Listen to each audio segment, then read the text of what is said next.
Thank you very much for checking out this episode of the TNT Boxing Podcast. Make sure to subscribe to the official YouTube channel of the TNT Boxing Podcast. With the belt and a stick. And so it was tough until we immigrated to the United States. My father immigrated family when I was 10 years old. And we lived in Southern California in a little town called Santa Ana. My father had a couple of brothers had already immigrated to the United States, so they helped him get everything right so we could come in the right way, and they helped him get a job in construction. So we started. School was tough in the beginning, and because we didn't speak any English. So we started school. That was tough. We sat in the back of the room, and it was a school that had about half and half of the Anglo kids and Mexican kids. Mostly Mexican American kids, but some of them spoke Spanish and were able to help us out. Me and my brother who were in the school. Just a really strict father who didn't let us play any sport except boxing. He loved boxing. Always had boxing gloves in the house, and he never boxed himself, but he tried to learn as much as he could by watching boxing. And then he tried to pass it on to my brother and I, and neither one of us liked it as kids. And so when I was about 12 years old, I told him I was never going to box. So I told him that he could kill me if he wanted to. I was never going to box. I wanted to play baseball. That was my first love. But he wouldn't let me play any sports. We had to find jobs as soon as we could. And so, it was a pretty tough childhood. The only way I got out of the house, actually, I was 19 years old. I was trying to move out. I had my own job. I graduated from high school. Had a job as a welder, making more money than my father was making as a construction worker. Wow. I would come home on Fridays with my check, and he would take my check and have me sign it. He'd take it to the bank, cash it, and he'd give me some money for gas and for food for the week, and he would keep the rest. And when I was trying to move out at the age of 19, because all my other friends from high school had apartments and they're living on their own and having a great time partying on the weekends. And he got home before I could get out of the house from work and shoved me in the house. And I told him I didn't want to fight him because I was younger and I was going to hurt him. And he knocked me out with one punch. That's crazy. So that was the only time in my whole boxing career I never got knocked out, except my father knocked me out when I was 19. Jeez, tough guy. So, who are some of the fighters he showed you growing up? Do you remember watching? Well, yeah. He loved Mexican fighters. Ruben Olivares, Jose Mantequilla-Nápoles, Chucho Castillo. They were all bantamweights except for Mantequilla-Nápoles was a welterweight champion of the world. He loved Mantequilla. He thought he's the best fighter he's ever seen in his life. Yeah, he's my favorite too. Yeah. Yeah. So he was shocked when when I got out of the army and I turned pro. Before I had my first pro fight, I'm in the gym training for my first pro fight at the Olympic, and we get a call in the gym, and my trainer picks up the phone, and it's the gym in LA where Mantequilla is training to defend his title against Ernie Red Lopez. I don't know if you remember that name. Oh yeah, of course. Two fights with Mantequilla. Yeah. Yeah, right. So this was the second one. He was getting ready for the second one, and he needed sparring. And they called to see if he would take me to spar with Mantequilla, and my trainer said no. He said no, because he had a really bad reputation for hurting his sparring partners. I heard that too. Yeah, and so he said no, and then he told me. I said, "Who's on the phone again?" And he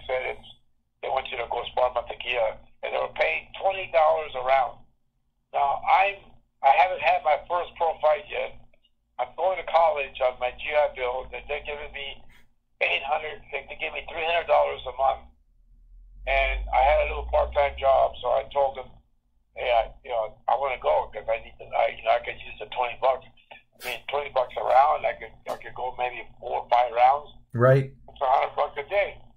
So he said, okay, but I'm telling you, this guy is vicious. So I said, that's all right, So we go. He knocks out his first sparring partner, who was a little guy. You might have heard of this name. His name was Baby Cassius. Okay, yeah, Baby Cassius. Yeah, he fought at the Olympic Auditorium. He was a lightweight. And then it was my turn. And I get in there, and I'm scared to death. And I'm just throwing 1,000 punches a second, just like as an amateur, right? Just right. And I'm running and moving and throwing punches.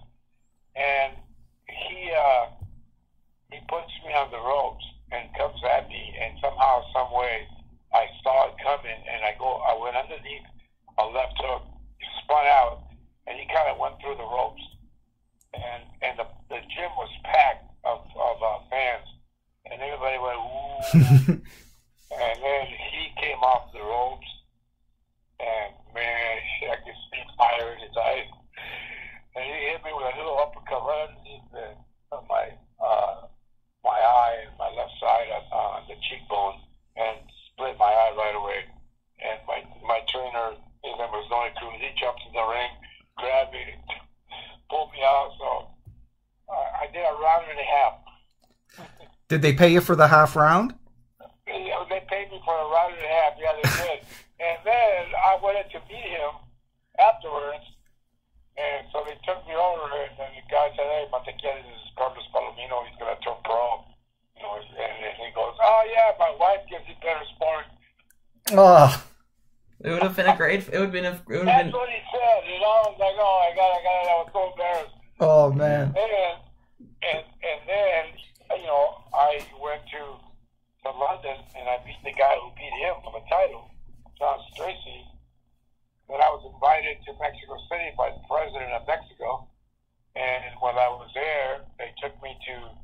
He had a nightclub that he owned, and he came off stage and he called me up on stage and said hello to all the fans, and he remembered.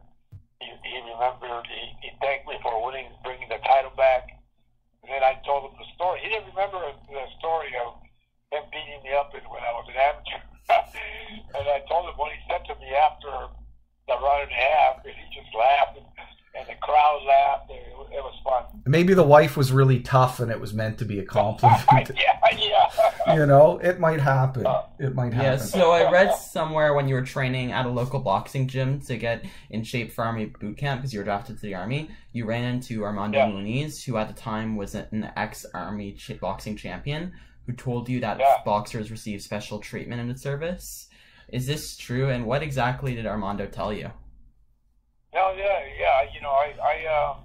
I joined this gym just to get in shape for basic training, and while I was in there, the guy who became my coach my whole career, Noe Cruz, walked up to me and I said, you want to box? I said, no, I'm just getting in shape for basic training.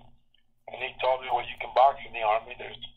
We have a guy here was an Army champion, and he's just getting ready to come in. You should wait and talk to him. So Mondo came in, he introduced me, and he said, yeah, you can, there's the Army boxing team, but it's going to be difficult to, you got to win tournaments before you can get to the All-Army tournament. So he said, how long do you have before you go in? And I said, 2 months. He said, well, you got 2 months to learn. So my trainer, so he explained to me that wherever I went after basic training, there might be a boxing tournament. And sure enough, after my basic training, which was at Port Orford, up here in Northern California, I was sent to Fort Hood in Texas. And I got there, I walked around the base and walked into the gym and said Fort Hood Boxing Championships. And I saw a bunch of guys training, and I walked up to the coach, who was a young lieutenant, and he was just blowing the whistle, and guys were changing from shadow boxing to hitting heavy bag to jumping rope. And so I said, what's going on? So he told me, Fort Hood Boxing Championships, said, if if you win, you go to the All-Army Championships. And so I told him, can I sign up? And he said, do you have any experience? I said, yeah, you know. And I got 2 months of training before I went in by my trainer. And right before, about 2 weeks before I went in, he told me maybe you should have a fight before you go. He took me to Chino prison to have what they call a smoker. And I ended up getting a match with an inmate. Probably one of the hardest fights I had. I didn't know much, and I ended up winning the fight, though. And I went did my basic training, went to Fort Hood, Texas, and signed up for that tournament. Ended up winning it. And from there, I was sent to the All-Army Championships, and I won that.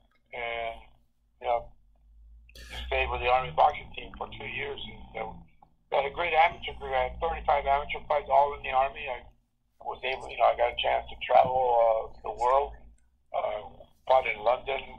Fought in Holland in a big amateur tournament. Fought in Italy in a big amateur tournament.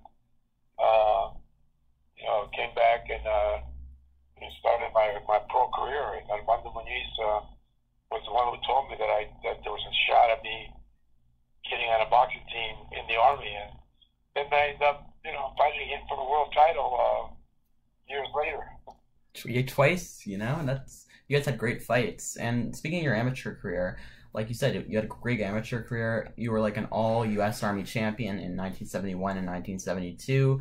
You were the 1972 National AAU light welterweight champion and at 137 by defeating actually Sugar Ray Seales, who was like the eventual 1972 Olympic gold medalist. Why didn't you stay an amateur for a little while longer to compete in the Olympic qualifiers and perhaps make the Olympics? Well, you know, no. What happened was I won the 1971 Pan American trials. I was allowed to compete in trials, and I won them. So I thought I was on the Pan Am team to go fight. And in 1971, the Pan American Games were in Cali, Colombia, and as soon as I got out of the ring, I was told that I couldn't represent the United States in international competition because I was not an American citizen. You know, I had a green card. Mm-hmm. Yeah, and so I had no idea. But the Army told me they were gonna try to facilitate Americans giving me where I could go take my citizenship test and become a U.S. citizen. And then the 72 Olympic trials came around, and you know, I still didn't have it, and so I was, you know, I was allowed to compete, but I was not really going to be able to represent even if I won the trials, you know. And then Sugar Ray Seales won the trials, and he went and won a gold medal. Yeah. So it was just that timing. And then as soon as I got out of the Army, they sent me my citizenship papers from the U.S. Army. So it really was bad timing. Yeah, you know, or I don't know. It just felt like there's some politics going on, and you know, I was just because I was not an American citizen, they just didn't see. Yeah, it was unfortunate because I make an argument because I was drafted, and when I was sent to Fort Hood, it was because Fort Hood was where most of the soldiers that were going to Vietnam were being sent, and from Fort Hood, Texas, they were shipped out to Vietnam. So when I got those orders, I pretty much felt I was on my way to Vietnam until I got there, and I was able to make that boxing team. But if I don't make that boxing team, I'm on my way to Vietnam. So, you know, I made that argument. I even threatened to go to Mexico and get on the Mexican Olympic team. You would have won gold medal. My coaches told me. My coaches said, if you leave, you're in the Army. If you go to Mexico, you're gonna be deserting. So as soon as you get back, you get arrested. So it's okay, I can't go. Oh, well, you made the right choice. Yeah, definitely. So you were trained by a former professional bantamweight, Jackie McCoy, who competed from the early 40s to early 50s. And he fought guys like former champions like Manuel Ortiz and Harold Dade, as well as a few other contenders from that era, and retired with like a 34-11-5 record. As a trainer, he trained guys like you, Don Jordan, Mando Ramos, Rodolfo Gonzalez. He trained Jerry Coetzee. Yeah, Jerry Coetzee. right. Raul Rojas. Yeah. Raul Rojas. Yeah, he was I was his 5th world champion. Yeah, and he was like a great trainer. How much does a great trainer impact a fighter's performance? Well, it's just he gives you just a lot of confidence, and he, both him and my trainer who trained me as an amateur, before I got to the Army, they worked together very well. They were really in sync with what they were teaching. And, he just his confidence in me was amazing, and it gave me tremendous confidence. I mean, the way he talked to me in the corner, I mean, it was like he was in a business suit sitting in an office negotiating a huge contract. It was just he never got stressed out. He never got. Everything was always really businesslike, calm. Every time I went back to against when I fought Benitez, he was telling me, you're winning the fight, but you may not get it here in Puerto Rico because it's close. Right. So he was telling me, but he was just explaining to me what could happen. And then I was trying to go out and knock Benitez out. With Duran, same thing. Just go back to the corner. He just explain what was happening and try to give me instructions on what he thought might work. And the 9th round, when I got back to the corner, he told me, you can beat this guy, but nobody's gonna know unless you do. So he was always like that, really calm, and but he always gave me great confidence just because of and one of the things that he was really good at is if he found a flaw, like when I throw a hook in the amateurs, the way because I learned to box in the amateurs. All my coaches in the Army had never fought pro. They were all amateur fighters who fought in the Army, were on the Army boxing team. One of them was actually on the 60 Olympic team. He stayed in the Army, became a lifer because the head coach was named Pat Nappy. Do you remember that, Pat Nappy?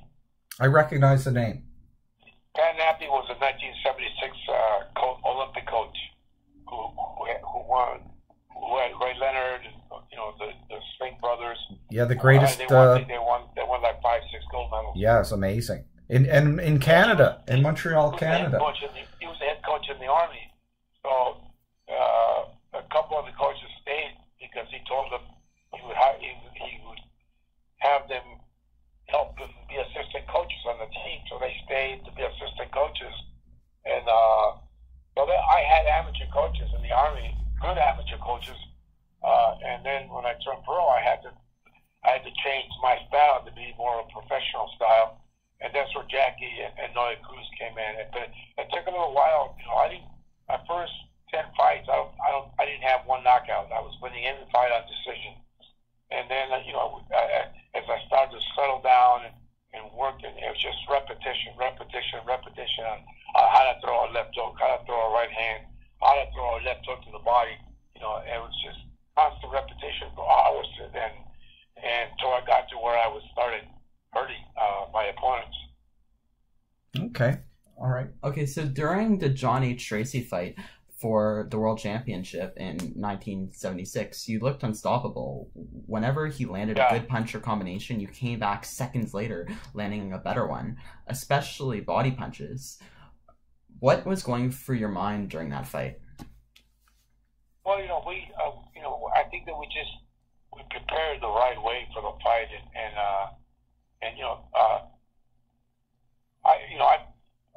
I fought Edgemond Lewis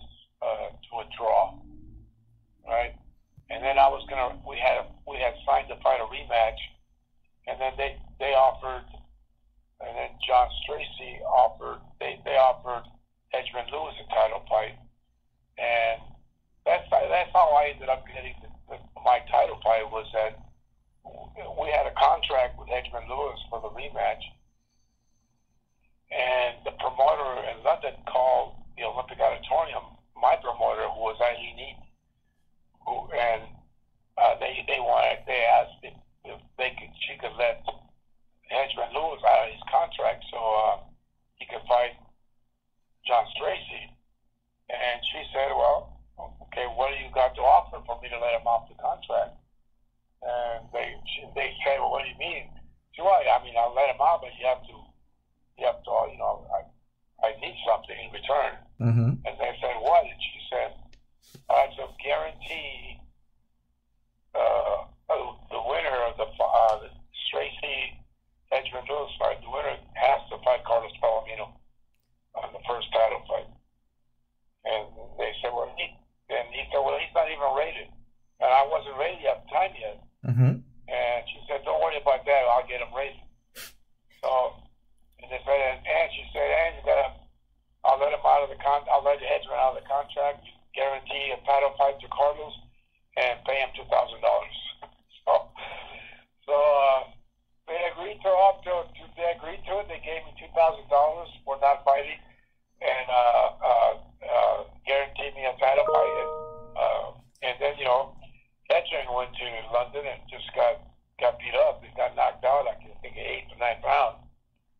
So when he got back, we called his trainer and we asked if we could talk to him. And so we had a meeting with Edgerrin, and I asked him, what happened? He's like, man, you were like, and he said, man, that guy is strong. He was putting his body on me, but by the 8th round, he said, I couldn't feel my legs. So my trainer and both my trainers were with me, Noe and Jackie.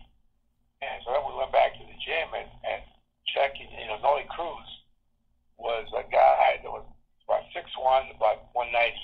And he worked, in his regular job, he worked as a roofer, where he would climb up and down ladders all day with buckets of tar doing roofs. So he said, okay, I have an idea. I know what we're going to do. So every day in camp, we had a 6-week camp. Every day after training, after sparring, after the bag, after hitting the pads, heavy bag, speed bag, double M bag, a 2-hour workout, usually 2.5 hours. He and I would get in the ring, and we would just wrestle. He would just put his weight on me and push me, and I'd have to push back. And we'd do 3, 4, 5 rounds every day after the full workout. We'd do that. So, man, when I got to London and that first round, John came at me and he put his body on me, and I just bumped him off me like he was a featherweight, Mm-hmm. And that was basically it. I mean, I had great sparring for the fight. I sparred 150 rounds for that fight in 6 weeks. So I could have thrown punches like that for 20 rounds in that fight. I mean, it was just that kind of phenomenal conditioning. Wow. So how did it feel beating Stracey and winning the world title in England? Well, yeah, it was just a dream come true. I just felt like, and right after the first round, I felt like I was stronger than he was, and that I was going to be able to dominate. And then I was going every round. I would go back to the corner. The first time in my whole career, Jack McCoy was not giving me any instructions. He was just saying, "Just keep doing what you're doing. I can't. Just keep doing what you're doing." So my confidence was just sky high because he was just saying, "You're winning every round. Just keep doing what you're doing." And I was just, I wasn't afraid not to throw punches, because a lot of times early in my career, you're afraid to throw punches because you feel you might run out of gas. And I had a couple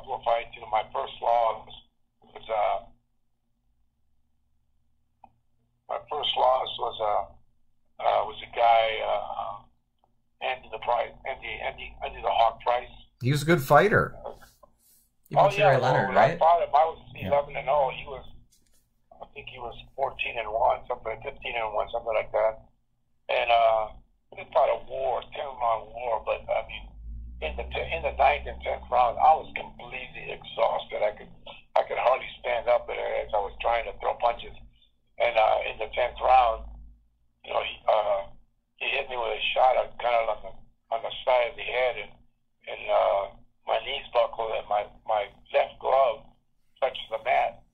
And even though I didn't go down, but the glove touched the mat, they called it a knockdown, and he won a split decision. It's a matter. After that fight, I realized that I had to make changes. So for my conditioning, because I wasn't sure. I had to be sure that I was going to compete in 10 rounders and always be on tip-top shape and be able to go the distance without being exhausted. And so I did. You know, I got better sparring.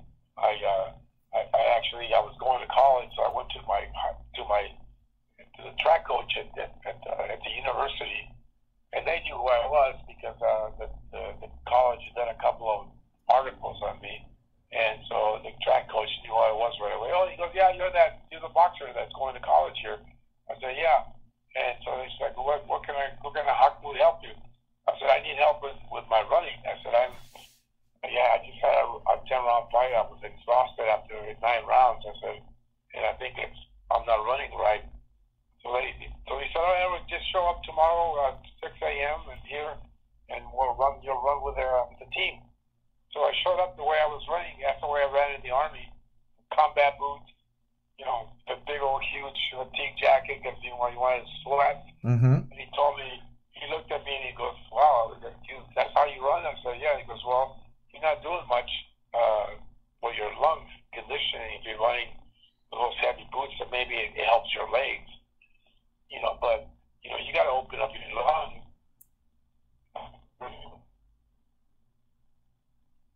Into the get your cardio going. Got me some running shoes, and then some shorts, but changing all that, and I got in line with the track team, and you know, they would run a mile, you know, maybe like a 6-minute mile, mm-hmm. and then they would run like a 440 sprint. And so, you know, they were lapping me, and some of the guys were laughing at me. But I got to the point afterwards, you know, he told me you got to keep coming back because, you know, this is where you're going to really get your conditioning, and your lungs will expand, and you'll be able to really do what you're supposed to do. And so I started running with the team, and I got to the point where I was running 6-minute miles, and I never had an issue again with a 10-round fight or a 15-round fight with that kind of conditioning with my running program. So in your first fight, I got to the point I would run like they did. I would run a mile, then I would run a 440, a 220, a 100-yard sprint, run another mile, run a 440, run 220, run 100 sprints. You know, and I don't think fighters do that even now. No, I think that's pretty good. If it worked for you, I think it would work for a lot of other guys. Yeah. I was kind of working out at Ten Goose Boxing Gym for a while, and there's a lot of the pro fighters that Joe Goosen trains, and they kind of asked me about my day and what I did, and so I kind of explained my running program to them, and they were like, "Wow, that's crazy! How would you run like that?" Oh, okay. But it worked. Yeah, it worked for me. Yeah, so in your first fight with Armando Muniz, what was going through your mind when Muniz landed that left hook to your chin in the first round and knocked you down? Well, first of all, I was really apprehensive about the fight. You know, I worked my butt out because in those early, you know, after I had that conversation with him about the Army, I was there training for 2 months. And I sparred with him. My trainer would say, "You got to spar with Mondo to get ready for the Army. You know, when you try out for that boxing team." and he used to just beat the crap out of me every day at the gym. So you remember that? But you know what? He forgot that I was just starting. You know, I had one smoker bout under my belt, and he would just beat me up in the gym. And so I remember that. And then in the weigh-in, he was so confident that he was going to beat me because he remembered the past, you know, and he was telling people that, you know, he's not going to be a problem. And I could hear him at the weigh-in, and so that kind of, you know, upset me. And then in the dressing room, you know, we were before the fight, the Olympic, you know, I was just kind of pacing. You know, I was nervous. There's a lot of stuff going on. My first title defense, and you know, Jackie and Noe, they were, you know, remember what we worked on. Remember what, you know, you're not gonna be inside with him, you know, battling. You're gonna be outside, using your jab, working outside movement. And I was in my head going, nah, I'm trying that. He's talking crap. I'm gonna beat him at his own game. And so sure enough, you know, I was trying to fight him inside, trying to fight him in his fight, and he caught me with that hook, and I just thought, oh, jeez. And I just thought to myself, I can't lose my title, my first title defense. I can't. That's not going to happen. And you know, but I kept, you know, the first 6-7 rounds, I kept going back to the corner, and Jackie kept telling me, you're losing every round the way you're fighting. You have to go to the outside, use your jab, use your length. And then I finally dawned on me that I had to do what my corner was telling me. And so then, you know, I went to the outside, started boxing, and it became an easier fight. Now, it was close, so. Then, you know, I know. I mean, when I went to the corner in the 14th round, I mean, but he had won the first 7-8 rounds, you know. Then I went to the corner in the 14th round, and Jackie had checked with the scorecards. Oh, he knew. He told me the fight's even. Right now, the fight's even. So whoever wins the last round wins it's going to be the champion. And so, you know, I just went out and just threw everything, and you know, I was able to land that left hook that wobbled him, and then actually put him down. Like Mondo, he was shocked that they stopped him with 10 seconds to go, whatever it was, 9 seconds to go. And so I was too, but I was battering him. I was hitting him with everything, and that's the kind of guy Mondo was. You know, he had no neck. His head was attached to his shoulders. Sort of like Mike Tyson is a Mexican welterweight. He could just take. I mean, you could have hit him with the ring post, and nothing would happen. Yeah. So those two fights, they took place at the Olympic in L.A. Yeah. Yeah. And so you were the WBC champ for both those fights. But I think a lot of the fans in attendance, they seem to be fans of Mando. Do you think that was true? Like, were they cheering for him? Yeah, Mando had a huge following at the Olympic Auditorium. That's where most of his fights were. And then, it was people loved him. He's, gentleman. He was very courteous to fans. And then, when he went to Mexico, when he went to Acapulco and fought Mantequilla and got robbed. Just, in my opinion, that's probably the greatest robbery in the history of boxing. Hey, even as a fan of Mantequilla, I've watched that fight probably 10 times. And I didn't meet until after that fight, but yeah, no, I thought, he had Mantequilla busted up on the ropes. Both eyes were cut.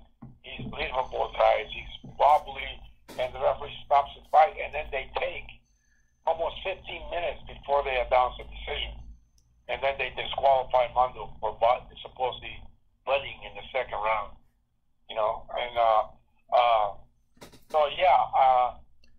And fans just were disgusted with that decision. And they had empathy for Mando. When he came back, people were just like, everywhere he went, people run up to him and hug him and tell him, you should be the champion, you should be a champion. And then finally, the WBC Yeah. But I talked to Mondo one day, and he was saying, he was telling me, how disappointed it was and how disappointed he was in Jose Sulaiman, who actually was at the arena when at that fight, and they actually went to him, and he was the one who made the decision to disqualify Mondo, and then Mondo years after actually confronted Jose Sulaiman, and Sulaiman said to Mondo, what did you want me to do? Mantequilla was my compadre. Mantequilla baptized Jose Sulaiman's son, Mauricio Sulaiman, who was the president. Yeah, I didn't know that. He was when he was baptized. Mantequilla was in Spanish you call him padrino. I don't know. Is it like a godfather? Yeah, that was like his godfather, right?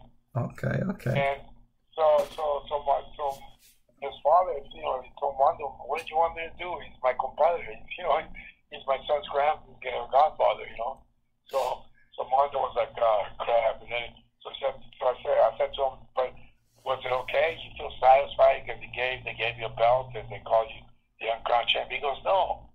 Because I never made world champion money. Yeah, that's a good point. Yeah. That's a good point. That was the issue, Yeah, well, that's fair. Man, you're right. You're right. That was good. That's fair enough. So I read you were promised a rematch with Wilfred Benitez, but you never got it. What would a rematch between you and Benitez look like? Well, it would have most likely. I thought I won the fight, in Puerto Rico, and it would have, there was a lot of things that the fans don't know that happened in Puerto Rico to me before the fight, and at the arena, that there's we're all in favor of Wilfredo, but at a neutral side, first of all, I would have hoped that the rematch would have been at a neutral site. I called the WBC. We called the WBC, my trainer and I, Jackie, and we asked for the fight to be moved to a neutral site. We couldn't understand why I had to go. I'm the champion. I have to go fight him in his hometown.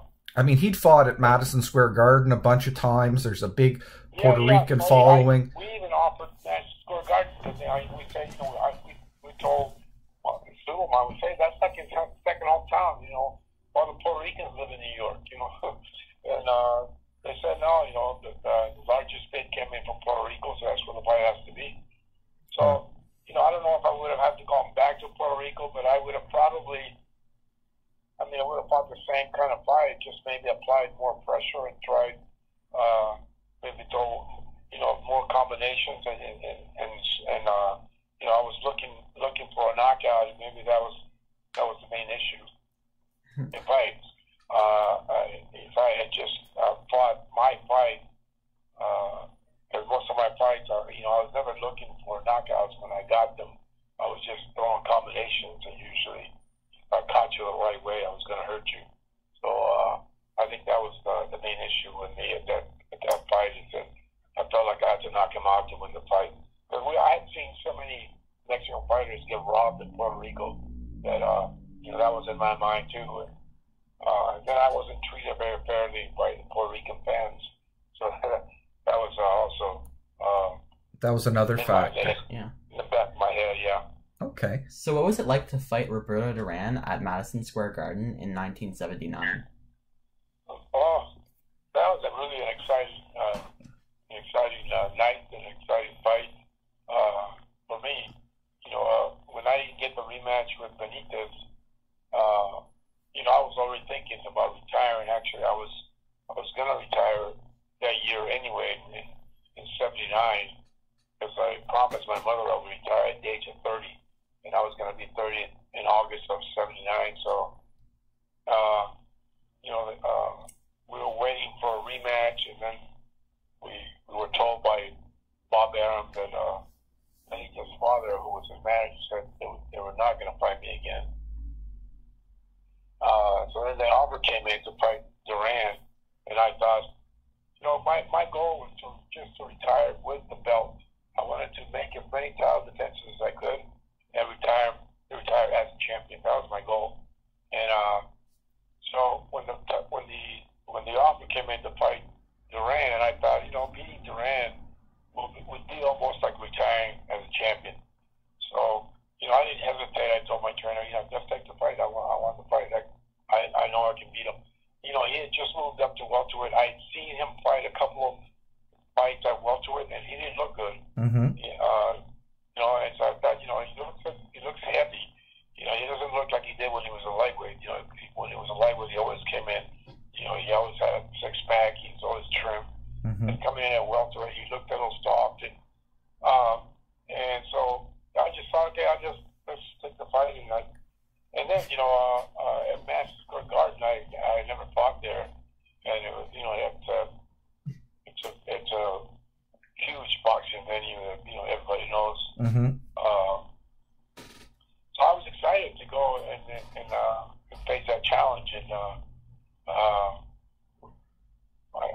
had an idea that I would be bigger and I would be stronger. And I didn't think that he would be able to bring, because when I saw him fight as a welterweight, it didn't seem like he brought his lightweight power with him. Mm-hmm. So I don't think he's going to be able to hurt me. I'm a bigger guy. I'm a stronger guy. And what surprised me the most, he shocked me a couple of times with right hands, but he never really hurt me. And what really, really surprised me was his speed, his foot speed and his hand speed. That's what really surprised me. I didn't expect that. And I thought we were going to probably, fight an inside fight. And in the beginning, it was that way. Then he kind of moved to the outside. He started, boxing more and just coming in and out. And he just out hustled me almost every round because of that speed. I just couldn't deal with it. I mean, I thought that was a great performance by Duran. Not because, he was wonderful, but you were pushing him, and he did everything that he needed to do to win. That's when I saw that fight, or when because I was only born in '71, but when I look back, you can you can see what the hype is about, right? Right. Because you're still in your prime. No, absolutely. Well, no, I mean, I didn't think it was hype. I had seen him. I've been watching him as a lightweight, just knocking everybody out. I think this guy's a monster, Mm-hmm. But then I tried to weigh. I weighed the. He's moving up in weight. I had seen him fight a couple of welterweight fights where he didn't look good. He looked slow. He looked soft. And I thought if he comes in like that, this will be an easy fight. Mm-hmm. But then, we weighed in, and he was in just phenomenal shape. He was 146 for the fight. I was 146 and a half. And he was just at a different level of conditioning when we stepped in the ring, and you could see it. You could tell, he was in a phenomenal shape, and you could tell that he was very worried too, because at the end of the fight, you notice he dropped to his knees and put his hands up in the air. It was like he knew he was he could have been. He was facing someone that could have caught him and put him to sleep. I always thought, I always felt that I could knock anybody if I caught anybody with my hook the right way, mm-hmm. knock anybody out. And so I think he was worried about that. That's why he dropped to his knees at the end of the fight. Mm-hmm. Okay.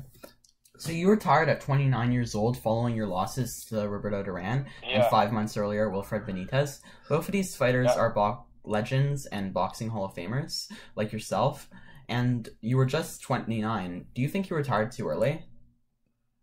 Well, everybody tells me that, but but I didn't.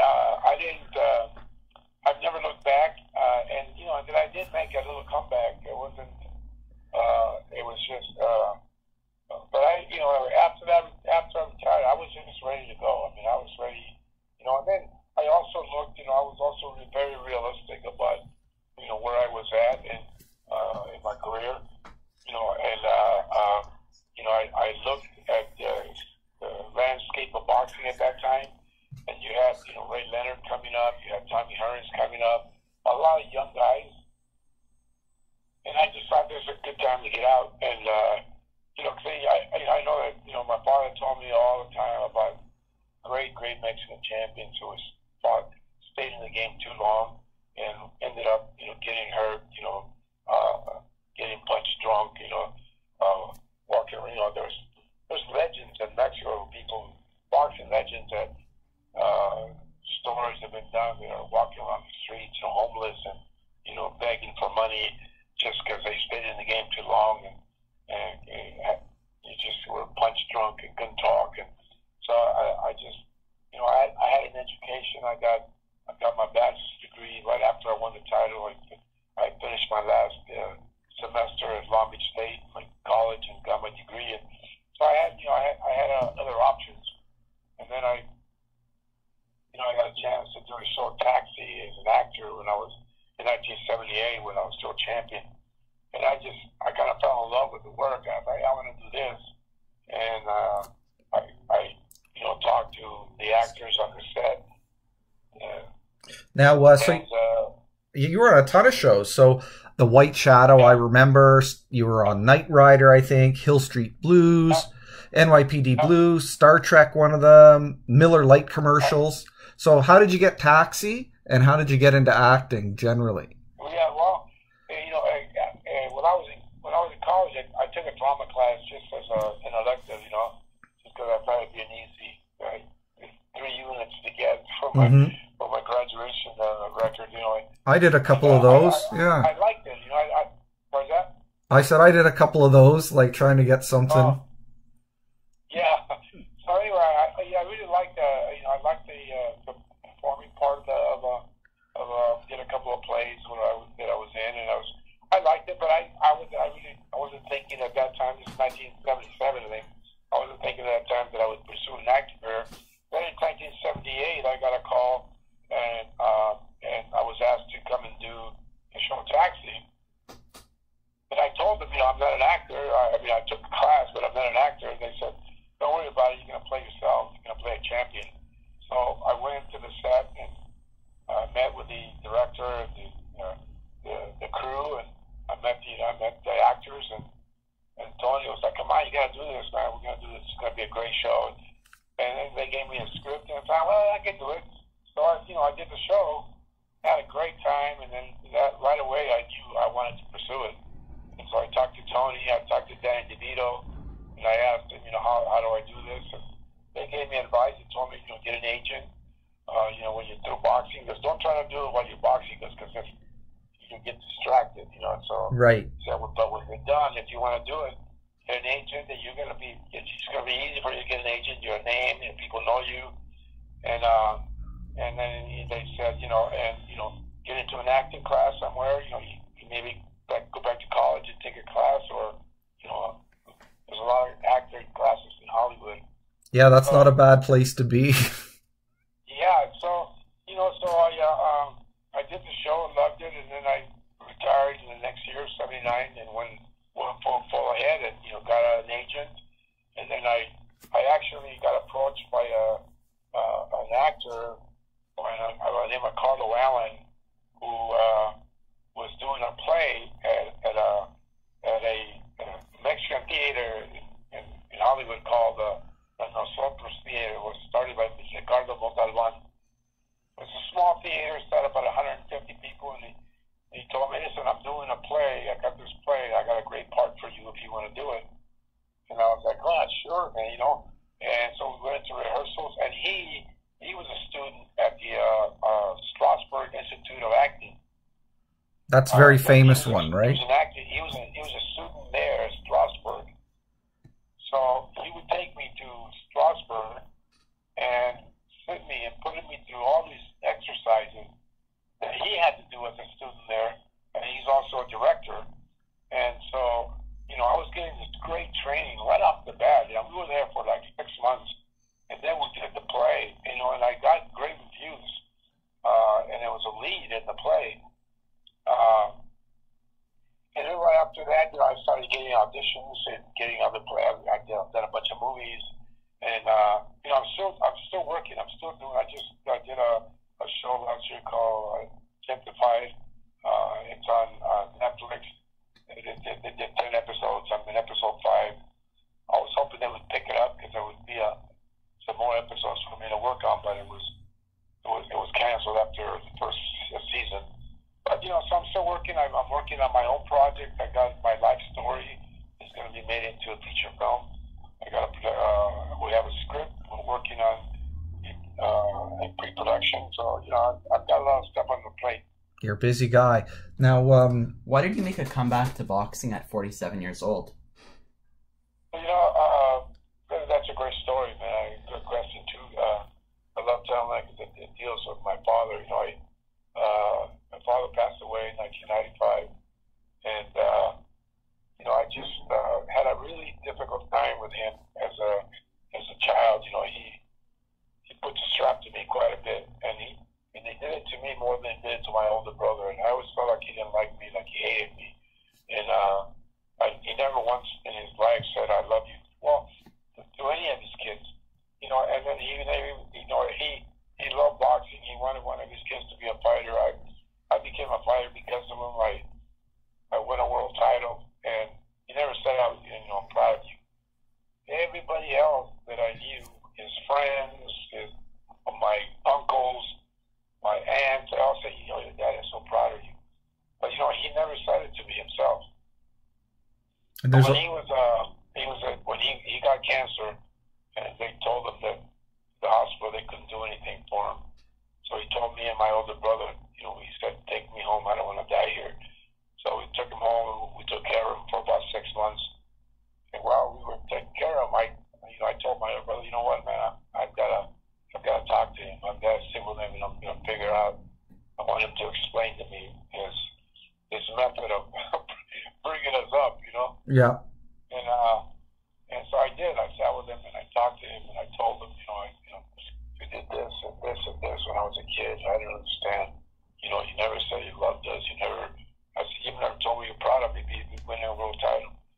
And he still didn't. He still didn't say. Even then, when he's dying. Yeah. No, he just looked at me and he said, "What did I do wrong?" He said, "Look at you. Look at what you've done.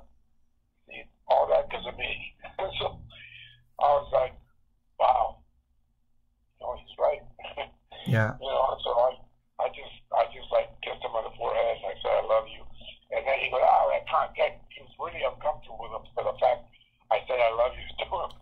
So he was like really old school, serious guy. Yeah, just and he didn't know better. His father left the family when he was a kid, when he was like 12, 13 years old.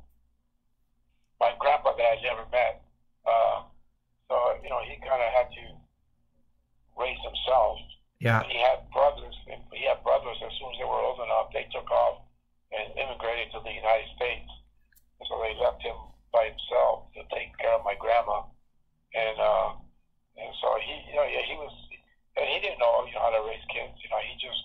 He just felt like he had to do what he had to do, and to make us tough and strong. And the whole idea of being a man was work. You had to work. You had to know how to work and earn a living and take care of your family. I mean, he raised 12 kids on a construction salary. Never, people have always told him, "Hey, you can get food stamps," and he said, "Nah, I'm not doing that. I'll take care of my kids myself." Because 12, that's a lot of kids. Like even my French-Canadian grandmother only had 6 kids. So it was 12 of us. Wow. 6 boys. That's incredible. 6 girls. Well, when after he passed, I just went back to the gym just because, he even though if he didn't say those things, he always came to the gym to watch me train, and he always just sat there, never said anything, just watched me, and then he would leave, go home. And so that was like the best time we ever did in our lives together.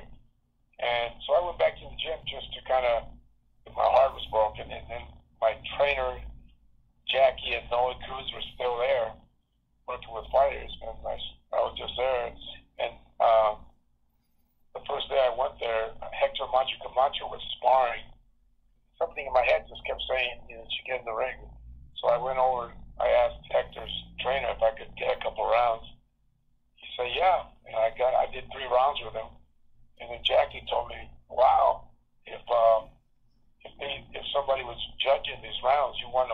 Because Hector's fast, man. Yeah, and I had been in the ring since 1979. So 18 years. But I was running marathons, so I was in great shape. I run 9 marathons. I ran a 60-mile ultra marathon. So so then I just kept going back to the gym, and because I felt comfortable, and I was hitting the bag, hitting the speed bag. Then a guy walked in and asked me if I wanted to make a comeback. I said, not really.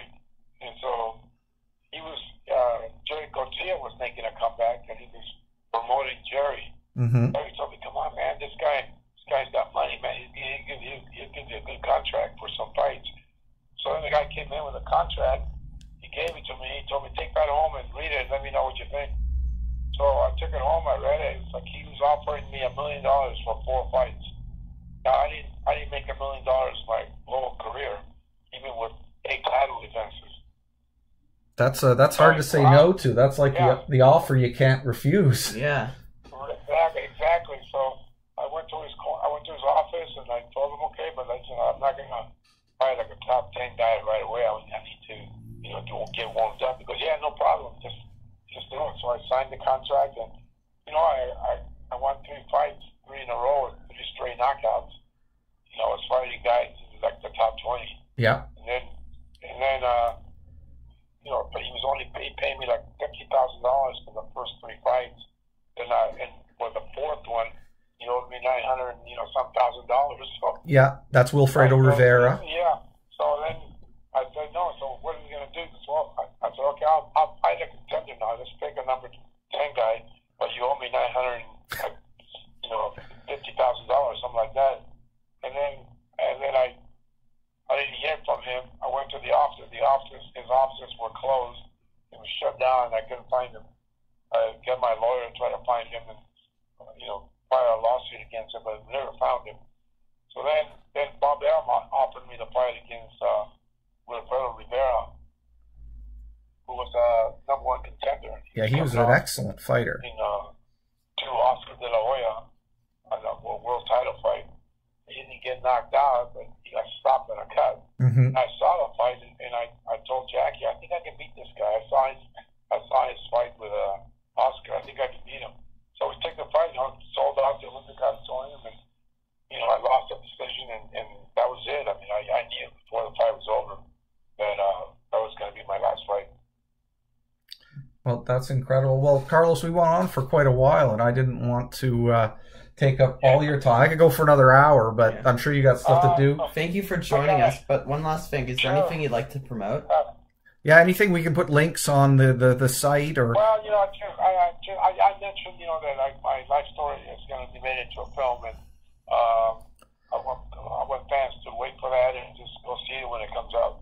Okay, that sounds great. Well, thank you very much for joining us. Have a great rest of your day. Right. Thanks so much, Carlos. That was great. Say hi to Ruben. Thank you. Bye-bye. Okay, thanks a lot. Bye-bye. Bye.